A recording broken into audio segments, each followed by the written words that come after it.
بسم اللہ الرحمن الرحیم، السلام علیکم، welcome to my channel Sims gallery. آج میں لے کر آئی ہوں آپ کے لیے بہت ہی پیارا سچا قصہ۔ فرشتہ بننے گیا تھا۔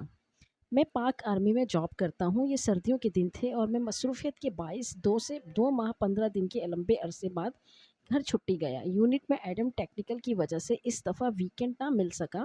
گھر پہنچا تو عید کا سما تھا۔ ماں باپ بہن بھائی سب بہت خوش تھے۔ والدہ کے ہاتھ پر رکھ دی۔ والدہ نے رقم کا کچھ حصہ اللہ کی راہ میں خرچ کرنے کی نیت سے علیحدہ کیا اور کہا کہ اس رقم سے ایک بیوہ عورت کے گھر راشن خرید کر پہنچا دینا جو دور کے ایک گاؤں میں رہتی تھیں۔ میں اسی وقت گیا اور راشن خرید کر لایا۔ گھر میں میرے لیے پرتکلف طعام کا انتظام کیا گیا تھا۔ بہن بھائیوں کے ساتھ مل کر لذیذ کھانوں کے مزے اڑائے اور سفر کی تھکاوٹ دور کرنے کی غرض سے رضائی میں گھس گیا۔ آنکھیں نیند سے بوجھل ہو رہی تھیں کہ اچانک اس بیوہ عورت اور اس کے یتیم بچوں کا خیال آیا۔ ارادہ کیا کہ ابھی جاؤں اور سامان پہنچاؤں۔ طبیعت میں سستی تھی، سوچا کل پہنچا دوں گا، لیکن بعد میں خیال آیا میں تو پرتکلف کھانے کا مزہ لے چکا، کہیں وہ بچے بھوکے نہ ہوں۔ اسی وقت لحاف سے نکلا، ایک چادر اوڑھی، تھیلا موٹر بائیک پر رکھا اور اس کے گھر کی طرف نکل پڑا۔ شدید سردی تھی، دھند بھی زیادہ تھی۔ ایک دور گاؤں میں اس عورت کا گھر تھا۔ اس کا شوہر مزدوری کرتا تھا اور 4 بچے تھے۔ ایک ناگہانی حادثے میں شوہر کی موت ہو گئی۔ اب اس کے یتیم بچوں پر دست شفقت رکھنے والا کوئی نہ تھا۔ قسمت بھی بہت ستم ظریف ہے۔ خیالات کا ایک سمندر لیے اس بیوہ عورت کے گھر باہر پہنچا۔ گھر کیا تھا بلکہ ایک ڈربہ تھا۔ ایک کمرہ، چھوٹا سا صحن اور ایک خمیدہ سی چار دیواری تھی۔ دروازہ کھٹکھٹایا تو ایک 5 سالہ بچی باہر آئی جس کے چہرے پر پریشانی، خوف اور بھوک نمایاں تھی۔ میں اس کے چہرے کو تکے جا رہا تھا اور دل ہی دل میں دعا کر رہا تھا، اللہ کسی بچے پر ایسا وقت نہ لائے۔ اس بچی نے ایک پرانا سا جوڑا پہنا ہوا تھا اور شدید سردی میں ایک پھٹی پرانی جرسی پہنی ہوئی تھی۔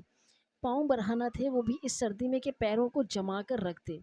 میں نے کچھ کہے سنے بغیر راشن والا تھیلا زمین پر رکھا۔ تھیلے کو دیکھتے ہی وہ بولی، کیا اس میں کھانے کا سامان ہے؟ یہ سننا تھا کہ میں حیران ہو گیا۔ ایک بار پھر اس نے یہی سوال دہرایا۔ میں نے مثبت انداز میں سر ہلایا۔ وہ بچی خوشی کے مارے چیختی چلاتی ماں کی طرف بھاگی اور کہے جا رہی تھی، امی فرشتہ آ گیا، امی فرشتہ آ گیا، امی فرشتہ آ گیا۔ اور پھر 2 اور چھوٹے چھوٹے بچے خوشی کے مارے دروازے پر دوڑے چلے آئے، کبھی مجھے دیکھتے کبھی اس تھیلے کو، اور خوشی سے لوٹ پوٹ ہوئے جا رہے تھے۔ میری آنکھوں سے آنسو روا ہونے لگے، ہونٹ کپ کپا رہے تھے اور جسم میں ایک سرد لہر سی۔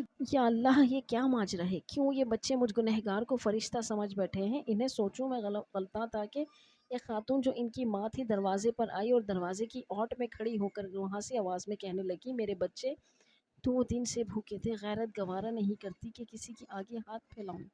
میرے مرحوم شوہر بھی محنت مزدوری کرتے تھے مگر کبھی کسی کے آگے ہاتھ نہ پھیلایا کرتے تھے۔ ان کے چلے جانے کے بعد ان کی دیکھ بھال کرنے والا کوئی نہیں۔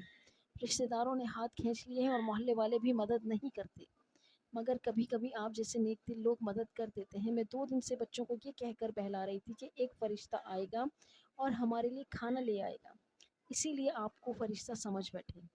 اس عورت نے اللہ کے حضور شکرانے کے چند کلمات ادا کیے اور مجھے ڈھیر ساری دعائیں دی اور شکر ادا کیا۔ میں وہاں سے آنسو رکنے کا نام نہیں لے رہے تھے۔ زندگی میں کبھی خود کو اتنا پرسکون محسوس نہیں کیا جتنا آج کر رہا تھا، اور اندازہ لگایا کہ ایک بے بس انسان کی مدد کرنے سے جو روحانی سکون ملتا ہے وہ کسی اور کام میں نہیں۔ ہمارے ارد گرد ایسے بہت سے غربا ہوتے ہیں جو مستحق ہونے کے باوجود کسی کے آگے ہاتھ نہیں پھیلاتے، مگر مدد کرنے والے ہاتھوں کے منتظر ضرور رہتے ہیں۔ 2 وقت کی روٹی ہی ان کا کل جہاں ہوا کرتی ہے۔ ایسے لوگوں کی مدد کرنی چاہیے، وہ ایک وقت کھانا ہی کیوں نہ ہو۔ اگر گھر آیا تو ماں نے پوچھا، بیٹا اتنی رات کہاں چلے گئے تھے بنا بتائے؟ میں بے ساختہ بولا، فرشتہ بننے گیا تھا۔ Thank you for watching. اللہ حافظ۔